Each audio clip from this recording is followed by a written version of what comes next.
에펠탑이 무너지듯 문을 닫았습니다. 아우토반은 갈라졌고 병원은 전쟁터가 됐습니다. 전 세계가 붉게 타오르며 무너지고 있었습니다. 프랑스는 응급실이 포화됐고 독일은 도시 기능이 멈췄습니다. 그 순간 대한민국, 서울, 시민들은 태연하게 저녁 산책을 즐기고 있었습니다. 한강변을 걷고 야시장 불빛 아래 웃고 있었습니다. 30년을 지구와 씨름해온 나사 과학자마저 이 장면 앞에서 완전히 무너졌습니다. 그가 30년 동안 믿어온 선진국의 기준이 이 순간 송두리째 흔들리기 시작했습니다. 잠깐. 구독은 영상 제작에 큰 응원과 힘이 됩니다. 지금 그 응원을 보여주세요. 미국 항공우주국에는 지구온난화만을 전담으로 분석하는 팀이 있습니다. 나는 그 팀에서 30년을 일했습니다. 여름이 시작되면 전 세계 기온 데이터가 실시간으로 들어옵니다. 한 나라씩 화면 위에서 붉게 물들기 시작하죠. 프랑스가 붉어졌습니다. 독일이 붉어졌습니다. 영국도 스페인도 이탈리아도 예외가 없었습니다. 익숙한 풍경이었습니다. 그런데 그날 화면을 넘기던 손이 멈췄습니다. 동아시아 지역이었습니다. 일본이 붉어졌습니다. 중국도 붉어졌습니다. 그런데 딱 한 곳 손톱만한 반도 하나가 붉지 않았습니다. 나는 그 나라 이름조차 몰랐습니다. 경제 규모로도 군사력으로도 그동안 내가 눈여겨본 적 없는 나라였습니다. 그런데 그 작은 나라가 전 세계가 무너지는 와중에 홀로 다른 색을 띠고 있었다는 겁니까? 나는 화면을 확대했습니다. 지도 위에 작은 글씨가 떠올랐습니다. 대한민국. 나는 그 이름을 처음 제대로 들여다봤습니다. 그리고 그 순간 나는 알지 못했습니다. 이 작은 의문 하나가 내가 30년 동안 믿어왔던 선진국의 기준을 완전히 무너뜨리게 될 줄은 말이죠. 나는 곧바로 데이터 오류를 의심했습니다. 30년을 이 일을 해온 사람이라면 누구나 그렇게 반응합니다. 이상한 수치가 나오면 가장 먼저 해야 할 일은 데이터를 의심하는 것이니까요. 위성 데이터를 다시 불러왔습니다. 같은 결과였습니다. 다른 관측 기관 자료를 대조했습니다. 역시 비슷한 값이 나왔습니다. 지난 몇 년치 과거 기록까지 확인했습니다. 패턴은 반복되고 있었습니다. 처음에는 단순한 데이터 오류라고 생각했습니다. 하지만 3번을 확인하고 4번을 확인해도 결과는 달라지지 않았습니다. 한국은 왜 다른 겁니까? 기후 때문입니까? 지형 때문입니까? 아니면 그저 운이 좋았던 겁니까? 나는 연구원들에게 물었습니다. 누군가는 지형적 특성일 거라고 답했고 누군가는 일시적인 기상 패턴일 거라고 답했습니다. 하지만 누구도 확신하지 못했습니다. 세계는 예상대로 움직이고 있었습니다. 단 한 나라를 제외하고 말이죠. 나는 그날 처음으로 한국 데이터만 따로 떼어내 분석 폴더를 만들었습니다. 대단한 결심이 있었던 건 아닙니다. 그저 과학자로서 넘어갈 수 없는 의문이 생겼을 뿐이었죠. 화면 속 작은 반도 하나가 유독 눈에 밟혔습니다. 유럽이 무너질 때 한국은 왜 버텼는가? 그 순간에는 이 질문이 얼마나 커질지 전혀 알지 못했습니다. 그저 데이터 하나가 이상하게 보였을 뿐이었죠. 하지만 그날 밤 상황실 불을 끄고 나가면서도 그 질문을 머릿속에서 지우지 못했습니다. 다음 날 아침 나는 다시 상황실로 향했습니다. 유럽 상황은 하루 사이에 더 나빠져 있었습니다. 나는 그 심각성을 아직 제대로 알지 못한 채 한국 데이터가 담긴 폴더를 다시 열었습니다. 그리고 그 순간부터 모든 것이 달라지기 시작했습니다. 프랑스 상황을 확인하던 나는 잠시 숨을 멈췄습니다. 생각보다 심각했습니다. 폭염 사망자 수가 매일 갱신되고 있었습니다. 응급실은 이미 포화 상태였습니다. 구급차가 부족해서 환자를 실어 나르지 못한다는 보고가 올라왔습니다. 그리고 그 소식이 들려왔습니다. 에펠탑이 문을 닫았습니다. 철 구조물이 과열되면서 안전 문제가 발생했고 결국 관광객 출입이 제한됐습니다.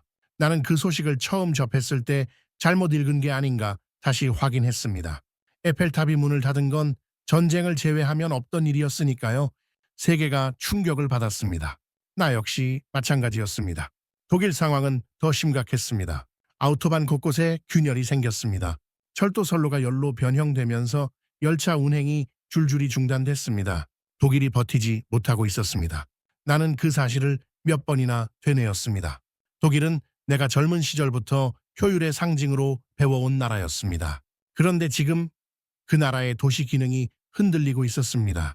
영국도 다르지 않았습니다. 냉방이 부족한 가정이 속출했습니다.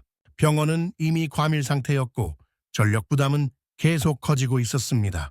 나는 화면 앞에 앉아 데이터를 하나씩 넘기며 생각했습니다. 이건 더위가 아닙니다. 나는 폭염을 연구했지만 선진국이 무너지는 장면을 연구한 적은 없었습니다. 데이터는 숫자였지만 현장은 재난이었습니다. 우리가 당연하게 믿었던 시스템이 흔들리고 있었습니다. 프랑스 병원 현장 영상을 봤습니다. 복도까지 환자들이 줄지어 누워 있었습니다. 에펠탑 폐쇄 소식은 세계 각국 언론의 한 면을 장식했습니다. 독일 고속도로 균열 사진이 계속 올라왔습니다. 베를린에서는 응급구조 인력이 부족하다는 인터뷰가 나왔습니다. 영국 기상청은 연이어 경보를 발령했습니다. 유럽 언론들은 하나같이 같은 질문을 던지고 있었습니다. 우리는 왜 이렇게 무너지고 있는가? 나는 그 질문을 들으며 다른 생각을 하고 있었습니다. 문제는 온도가 아니었습니다. 문제는 버티는 능력이었습니다. 나는 그동안 선진국이라는 단어를 당연하게 써왔습니다. 부유하고 발전하고 시스템이 잘 갖춰진 나라. 그게 내가 배운 정의였습니다. 그런데 그 정의가 지금 눈앞에서 무너지고 있었습니다. 에펠탑이 문을 닫고 아우토반이 갈라지고 병원이 마비됐습니다. 나는 이 장면들을 보면서 처음으로 위기감을 느꼈습니다. 이건 단순한 폭염이 아니었습니다. 문명이 시험받고 있다는 사실을 나는 그날 처음으로 깨달았습니다. 유럽 현장 영상을 분석하던 나는 눈을 떼지 못했습니다. 분수대마다 사람들이 뛰어들고 있었습니다. 얼음팩을 목에 감은 채 거리를 걷는 사람들도 보였습니다. 찬물 샤워를 몇 번씩 반복한다는 인터뷰도 있었습니다. 사람들은 이미 생존 모드에 들어가 있었습니다. 나는 에어컨 보급 현황을 확인했습니다. 상당수 가정에 냉방 시설이 없었습니다. 오래된 건물일수록 상황은 더 나빴습니다. 전기요금이 부담스러워 냉방기를 아예 들이지 않은 집도 많았습니다. 냉방 인프라 자체가 부족했습니다. 그러던 중 정전 소식이 들려왔습니다. 냉장고가 멈췄습니다. 선풍기도 멈췄습니다. 냉방센터로 몰려간 사람들 때문에 그마저도 과밀 상태가 됐습니다. 시민들의 절망이 화면을 통해서도 그대로 전해졌습니다. 폭염은 일상 전체를 무너뜨리고 있었습니다. 마트 냉동고가 멈춰서면서 식품이 상하기 시작했습니다. 품절 사태가 이어졌습니다. 도로는 마비됐고 상점들은 문을 일찍 닫았습니다. 나는 그 장면들을 하나씩 보면서 생각했습니다. 사람들이 버티고 있었습니다.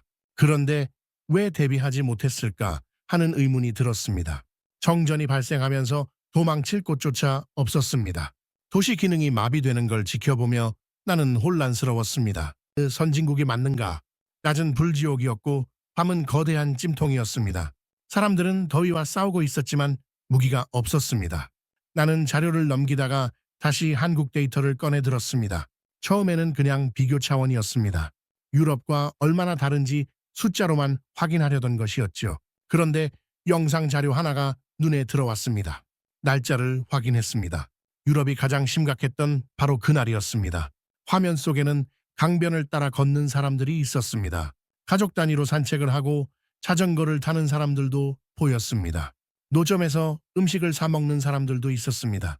나는 그 영상을 몇 번이나 다시 돌려봤습니다. 같은 여름이 맞는가 싶었습니다. 그런데 같은 날 서울에서는 시민들이 저녁 산책을 즐기고 있었습니다. 나는 그 장면 앞에서 한동안 아무 말도 하지 못했습니다. 나는 유럽 데이터를 잠시 내려놓았습니다. 그리고 한국 데이터를 화면 가득 띄웠습니다. 서울, 부산, 대전, 대구, 광주, 수많은 도시의 자료를 하나씩 비교하기 시작했습니다. 그런데 이상한 사실이 나타났습니다. 한국도 더웠습니다. 기온 자체는 유럽과 크게 다르지 않았습니다. 습도까지 고려하면 오히려 더 가혹한 날도 있었습니다. 나는 처음에 이렇게 생각했습니다. 날씨 운이 좋았겠지. 하지만 분석 결과는 전혀 달랐습니다. 문제는 온도가 아니었습니다. 사람들이 그 더위를 어떻게 견디는가, 그것이 진짜 차이였습니다.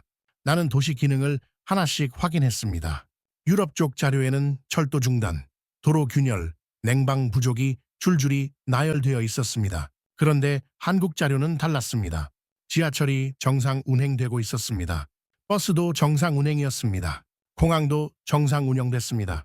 상점들도 평소와 다름없이 문을 열고 있었습니다. 나는 이 부분에서 한 번 더 멈췄습니다. 전력망 자료를 확인했기 때문입니다. 전력 사용량은 급격하게 치솟아 있었습니다. 냉방기 가동이 폭증한 결과였습니다. 그런데 시스템은 흔들리지 않았습니다.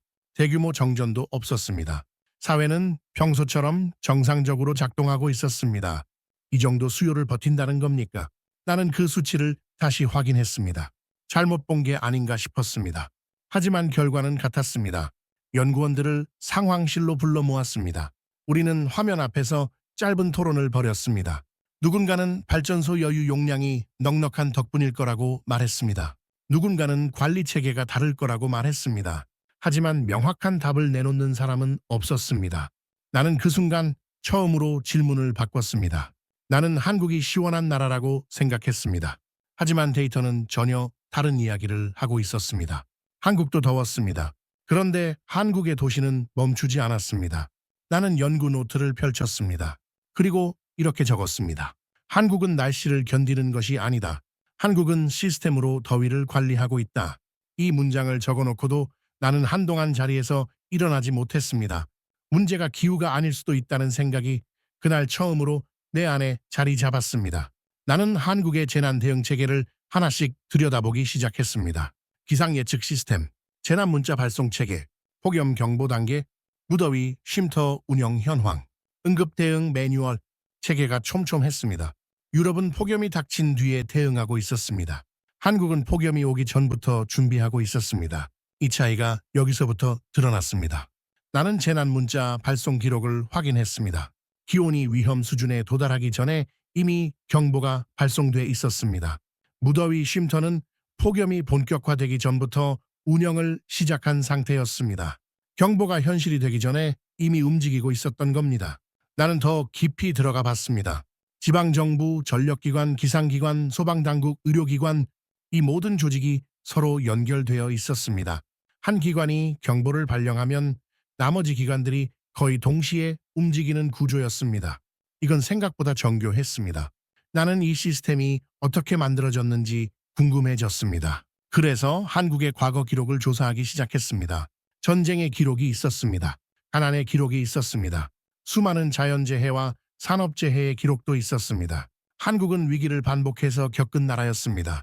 그리고 그 위기를 겪으면서 대비하는 법을 하나씩 배워온 나라였습니다. 나는 그 기록들을 읽어가며 생각이 바뀌기 시작했습니다. 이 모든 것이 연결되어 있었습니다. 전력망 하나, 재난 문자 하나가 그냥 만들어진 게 아니었습니다. 수십 년에 걸친 시행착오 끝에 지금의 형태로 자리 잡은 것이었습니다. 이유가 있었던 겁니다. 나는 연구 노트에 새로운 문장을 적었습니다. 선진국은 부유한 나라가 아니다. 위기에 대비한 나라다. 이 문장을 적고 나서 나는 한동안 화면을 바라보기만 했습니다. 유럽은 폭염에 대응하고 있었습니다. 한국은 폭염이 오기 전에 준비하고 있었습니다. 그 차이가 모든 것을 갈랐습니다. 위기는 어느 날 갑자기 찾아오지만 준비는 수십 년이 걸린다는 사실을 나는 그제야 이해하게 됐습니다. 나는 비로소 한국이 보이기 시작했습니다. 나는 서울의 밤을 다시 들여다봤습니다. 한강공원 영상이었습니다. 산책하는 시민들이 보였습니다. 운동하는 노인들도 보였습니다. 자전거를 타고 지나가는 청년들도 있었습니다. 평범한 일상이었습니다. 그런데 그 평범함이 내게는 평범하게 보이지 않았습니다. 유럽 영상을 다시 떠올렸습니다. 생존 모드에 들어간 사람들, 탈진한 사람들, 병원 앞에 줄지어 선 사람들. 서울은 달랐습니다. 야간 산책이 이어지고 있었습니다. 가족 단위로 외출한 사람들이 많았습니다. 야시장은 여전히 불을 밝히고 있었습니다. 나는 이 대비가 믿기지 않았습니다. 정말 같은 여름이 맞는가 싶었습니다. 나는 현지 인터뷰 자료를 확인했습니다. 시민들의 반응은 대부분 비슷했습니다. 덥긴 하죠. 그래도 괜찮아요. 에어컨 켜면 되니까요. 나는 그 대답들을 몇 번이나 다시 읽었습니다. 너무 간단한 대답이었습니다. 그런데 그 간단함이 오히려 나를 충격에 빠뜨렸습니다. 한국인들은 이 상황을 특별하다고 생각하지 않았습니다. 늘 있었던 일이기 때문이었습니다. 그들에게는 너무 당연한 여름이었습니다. 하지만 외부인의 눈으로 보면 전혀 다른 이야기였습니다. 에어컨이 있다는 것, 정전 없이 하루를 보낼 수 있다는 것, 밤에 산책을 나갈 수 있다는 것, 이 모든 것이 누군가에게는 당연했고 누군가에게는 간절했습니다. 나는 그 당연함의 무게를 그제야 이해하기 시작했습니다. 당연함이 가장 위대한 것이다. 나는 이 문장을 노트에 적었습니다. 그리고 서울의 여름밤 영상을 다시 재생했습니다. 강변을 따라 걷는 시민들, 편의점 냉방기 소리, 지하철 안의 냉기, 이 모든 장면이 하나로 겹쳐졌습니다. 그리고 내가 가장 놀란 것은 시스템이 아니었습니다. 그 안에서 평범한 하루를 살아가는 사람들이었습니다. 어떤 나라는 폭염을 견디고 있었습니다. 어떤 나라는 폭염 속에서도 삶을 이어가고 있었습니다.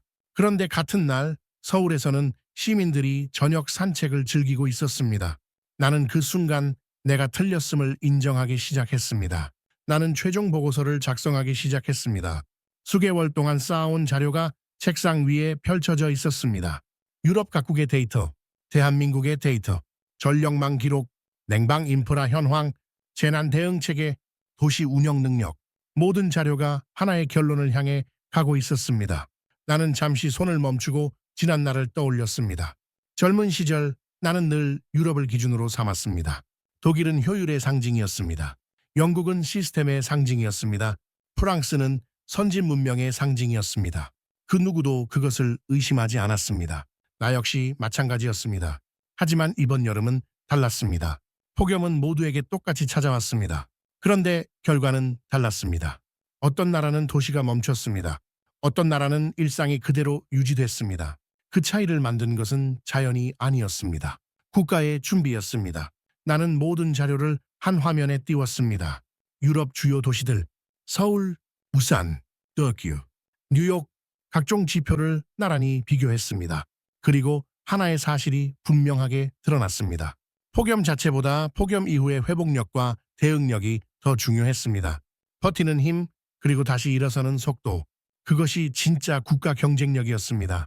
나는 그 사실을 확인하고도 한동안 자리에서 일어나지 못했습니다. 30년 동안 쌓아온 믿음이 흔들리고 있었으니까요. 나는 다시 유럽 자료를 살펴봤습니다. 에펠탑이 문을 닫고 아우토반이 갈라지고 병원이 마비됐던 그 장면들, 그리고 같은 시간 서울의 밤을 걷던 시민들. 두 장면이 겹쳐지자 더 이상 부정할 수 없는 결론이 남았습니다. 나는 독일을 보며 효율을 배웠습니다. 나는 영국을 보며 시스템을 배웠습니다. 그러나 이번 여름 나는 대한민국을 보며 회복력을 배우게 되었습니다. 폭염은 모든 나라를 시험했습니다. 그리고 그 시험은 국가의 진짜 실력을 드러냈습니다. 나는 노트북 앞에 앉아 보고서의 마지막 문단을 쓰기 시작했습니다. 손이 잠시 멈췄습니다. 이걸 인정하는 것이 30년 경력의 과학자로서 쉬운 일은 아니었습니다. 하지만 데이터는 거짓말을 하지 않았습니다. 나는 마침내 이렇게 적었습니다. 나는 독일과 영국을 보며 선진국을 배웠다. 하지만 이제는 대한민국을 보며 기후재난 시대의 국가 경쟁력을 배우게 되었다. 나는 그 문장을 몇 번이나 다시 읽었습니다. 그리고 인정했습니다. 나는 틀렸었습니다. 나는 세계 기후 전망 자료를 다시 검토하기 시작했습니다. 폭염은 일시적인 사건이 아니었습니다. 앞으로 더 자주, 더 강하게, 더 오래 반복될 것이라는 전망이었습니다. 이 사실 앞에서 모든 국가는 새로운 시대를 맞이하고 있었습니다. 과거의 경쟁 기준은 이제 변하고 있었습니다. 경제 규모, 군사력, 관광객 수, 이런 것들만으로는 부족했습니다. 앞으로는 시민을 보호하는 능력이 무엇보다 중요해질 것이었습니다. 그리고 그 지점에서 대한민국의 사례가 주목받기 시작했습니다. 국제학회에서 이 사례를 다루기 시작했습니다. 기후 전문가들이 한국의 재난 대응 체계를 연구 대상으로 올렸습니다. 재난 연구 기관들도 관련 보고서를 준비하고 있었습니다. 나 역시 여러 회의 자리에서 한국 사례를 소개하게 됐습니다. 발표 자료를 준비하면서 나는 다시 그 장면을 떠올렸습니다. 내가 처음 충격을 받았던 그 장면 말입니다. 유럽이 기록적인 폭염에 신음하던 그날, 서울의 시민들은 평범한 저녁을 보내고 있었습니다. 강변을 걷는 사람들, 자전거를 타는 청년들, 벤치에 앉아 이야기를 나누는 가족들. 나는 그 장면이 단순한 풍경이 아니라는 걸 이제는 알고 있었습니다. 그것은 국가가 시민을 지켜낸 결과였습니다. 한 도시의 평범한 저녁 하나가 수십 년에 걸친 준비의 결과물이었다는 사실을 나는 그해 여름 내내 되새겼습니다. 폭염은 끝난 것이 아니었습니다. 시작되고 있었습니다. 기후위기는 미래의 문제가 아니었습니다. 이미 우리 앞에 도착해 있었습니다. 그리고 대한민국은 누구보다 먼저 준비하고 있었습니다. 진짜 선진국은 위기 속에서 드러납니다. 그 여름 나는 그것을 대한민국에서 보았습니다. 마무리. 나는 30년 동안 지구를 관찰해 왔습니다. 사막이 넓어지는 장면도 보았고 빙하가 무너지는 장면도 보았습니다. 그러나 이번 여름 나를 가장 놀라게 한 것은 기온이 아니었습니다. 에펠탑이 문을 닫고 아우토반이 갈라지고 병원이 마비됐습니다. 사람들은 그것을 폭염이라고 불렀습니다. 하지만 내가 본 것은 달랐습니다.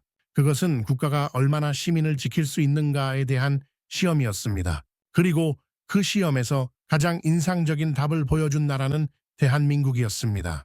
유럽이 무너질 때 한국은 왜 버텼는가? 나는 오랫동안 그 질문을 추적했습니다. 그리고 이제 답할 수 있습니다. 한국이 버틴 것은 날씨 때문이 아니었습니다. 수십 년 동안 쌓아온 시스템과 그 시스템을 움직이는 사람들, 그리고 위기에 대비하는 국가의 힘 때문이었습니다. 그 여름 나는 진짜 선진국이 무엇인지 다시 배우게 되었습니다. 에펠탑이 문을 닫던 날 서울의 불빛은 평소와 다르지 않았습니다. 오늘의 사연은 여기까지입니다. 구독과 좋아요는 영상 제작에 아주 큰 힘이 됩니다. 지금까지 한국의 품격, 저는 은이었습니다. 언제나 구독자님들의 일상에 작은 행복들이 넘쳐나기를 진심으로 바라겠습니다. 감사합니다.